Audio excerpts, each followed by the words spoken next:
كتقول لك علاش ما هبطوهاش لبلادها، علاش دفنات في الامارات. كنشوف الاجوبه ديال الناس، قال لك اسيدي كتسقام غاليه بزاف كثر من اوروبا.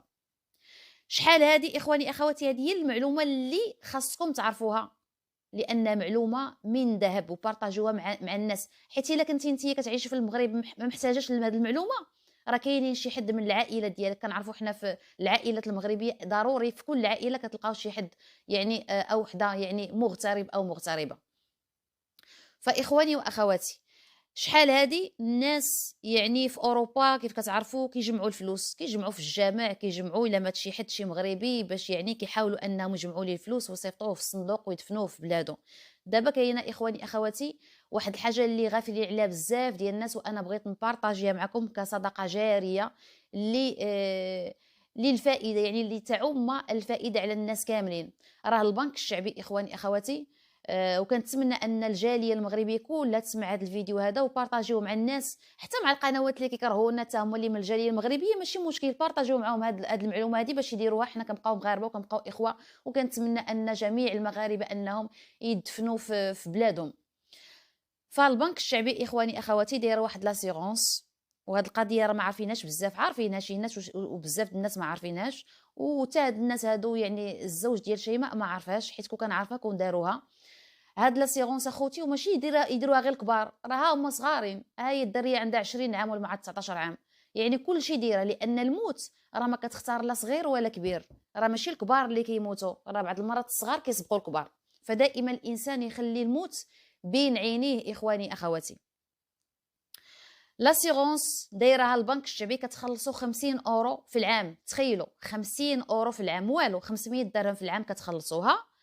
الى مشى الانسان مات، هاد لاسيغونس هادي كتكلف لك بالجنازه كامله بالصندوق، يعني هي كتخلص الصندوق كتخلص كل شيء، وعاد كتعطي للعائله ديالك 20,000 درهم، 2000 اورو، يعني جوج ديال المليون كمساعده على الجنازه، باش كديروا للميت الجنازه. يعني الميت الا مات هو مغترب، العائله ديالو ما كتخسر عليه حتى شي حاجه، حتى حاجه ما كتخسر عليه. كيكون هو داير لاسيغونس، كيمشيو للبنكه كيعلموهم بان السيد راه او السيده راه ماتوا.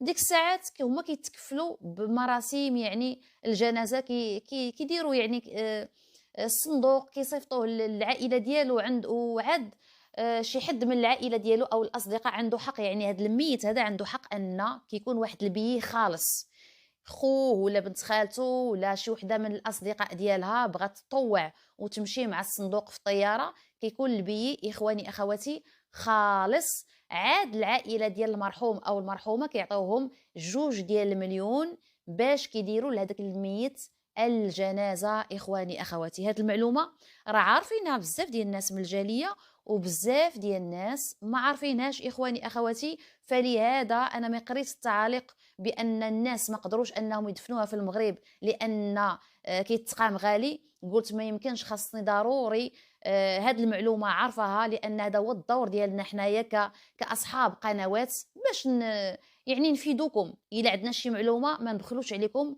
ونفيدوكم اخواني اخواتي باش لتعم الفائده. سمعتوا؟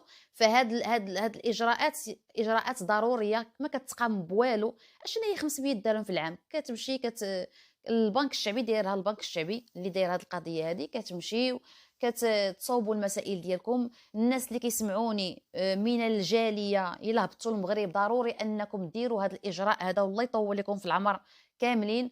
ولا كتعرفوا شي حد من العائله ديالكم من الجاليه، فما تبخلوش عليه بهاد المعلومه اخواني اخواتي، لان هاد الاجراءات اجراءات مهمه جدا. هكذا العائله ما كتعذبش، لان الانسان الا مات راه صافي، راه الروح كتطلع ارض الله وحده، سواء الانسان دفن في المغرب ولا ما دفنش في المغرب. ولكن هكذا بعدا كنريحوا العائله، ما كنخليوش عليهم واحد الحمل، كيبقاو مساكن هازين اخواني اخواتي الحمل. وبزاف ديال الناس كيبغيو انهم يدفنوا في بلادهم، كتكون الوصيه ديالهم انهم كيبغيو يدفنوا في بلادهم، راه كاينين الناس